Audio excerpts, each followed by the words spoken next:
शक लोहड़ो फ्लाईओवर के नीचे कब्जा माफिया का राज। मंथली होल्डर गुलाम हुसैन गुपांग सरगर्म। Hyderabad special report. सीनियर सूबाई वजीर शजील इनाम एमन के इंतखाबी हलके में वाक़ गुलाम शाह फ्लाईओवर के नीचे कब्जा माफिया का राज कायम हो चुका है। शहरियों के मुताबिक ये इलाका सरकारी अराजी होने के बावजूद बाअसर अनासर की जागीर बन चुका है, जहाँ गुलाम गुपांग नामी शख्स मुबैना तौर पर मंथली होल्डर के तौर पर सरगर्म है। इलाका मकीनों और दुकानदारों का कहना है कि फ्लाईओवर के नीचे दर्जनों गैर कानूनी थड़े, दुकानें और पार्किंग स्टॉल कायम किए गए हैं, जिनसे माहाना भत्ता वसूल किया जा रहा है।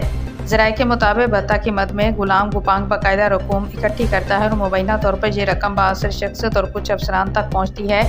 शहरियों ने शिकायत की है कि इंतजामिया और पुलिस दोनों इस गैर कानूनी सरगर्मी से बाखबर होने के बावजूद खामोश तमाशाई बनी हुई है।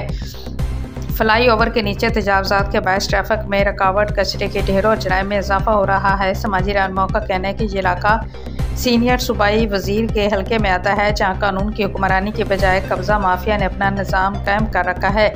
कई बार शिकायत के बावजूद कोई कार्रवाई नहीं की गई। उधर शहरी तंजीमों ने deputy commissioner Hyderabad, SSP Hyderabad और वजीर बल्दियात नासिर शाह और सीनियर वजीर शजील मेमन से फौरी नोटिस लेने का मुतालबा किया है, ताकि सरकारी ज़मीन को माफिया से वागुजार कराया जा सके और इस गैर कानूनी मंथली निज़ाम का खात्मा हो।